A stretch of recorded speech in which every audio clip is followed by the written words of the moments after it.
Mama! Ma, Mama Alma! Hi friends! Magandang araw! At nandito ako ngayon sa airport para sunduin si Mama. Tapos nagulat nga ako. Biglang may ganito. Ay kitang-kita ang mga naharok sa departure area. Ay dahil nga first time ko din sa bagong airport ng Abu Dhabi, ay di ako yung manghang-mangha. Ay napakagara, napakalaki. Ay di pagkababa ng bus, lalakad lang ng kaunti. Papasok din sa high-tech na pintuan, departure area. Bagos, kailangan mong bumaba. Ay di para makapunta sa arrival area. Ay doon nang punta At aray na nga, sasakay na sa elevator. Ay ano gang pagkalawak. At aray, nandini na kami sa arrival area. At habang tinitingnan namin na medyo matagal-tagal pa. At walang upuan din di kami nagpaparoon. Di yan, sa Starbucks at natukso na nga. Ay di kami nagtagal, hindi magkaintindihan kung anong bibilhin. At bukod sa pasal na, ay uhaw na uhaw pa. At kami himatlugin pa din antok na antok. Kaya kailangan mampabuhay ng dugo. Ay pagkayas madam na iyaw, ay aray, may order na agad at bagos dumating na ang aking ina. Mama! ma, Mama Alma! Mama Alma! Ay apakalalim na ng hugot ng tawang iyaw, palibhasa hindi na nakainom, hindi pa nakasubo.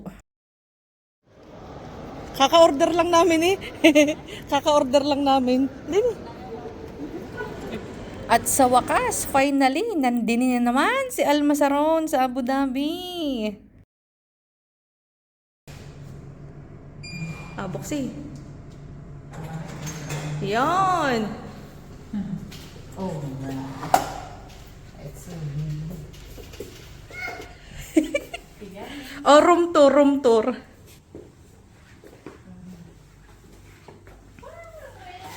Yan ang kwarto nyo.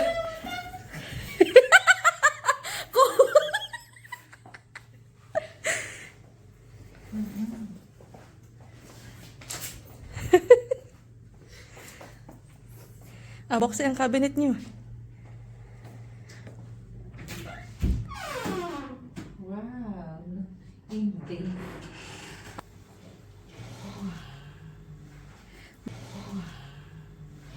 Happy na naman si Alma Saron. Aba at syempre, happy din kami. At sa wakas, magkakasama kami magsa-celebrate ng birthday.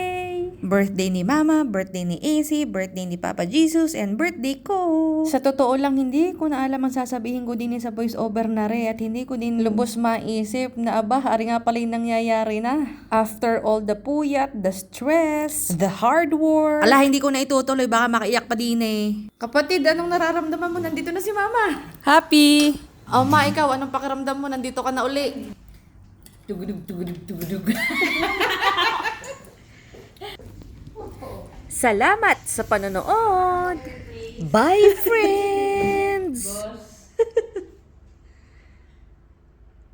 Ay, iyan. Sayang-saya nung makita ang kwarto. Bagos din naman. Bumayuot sa sopa.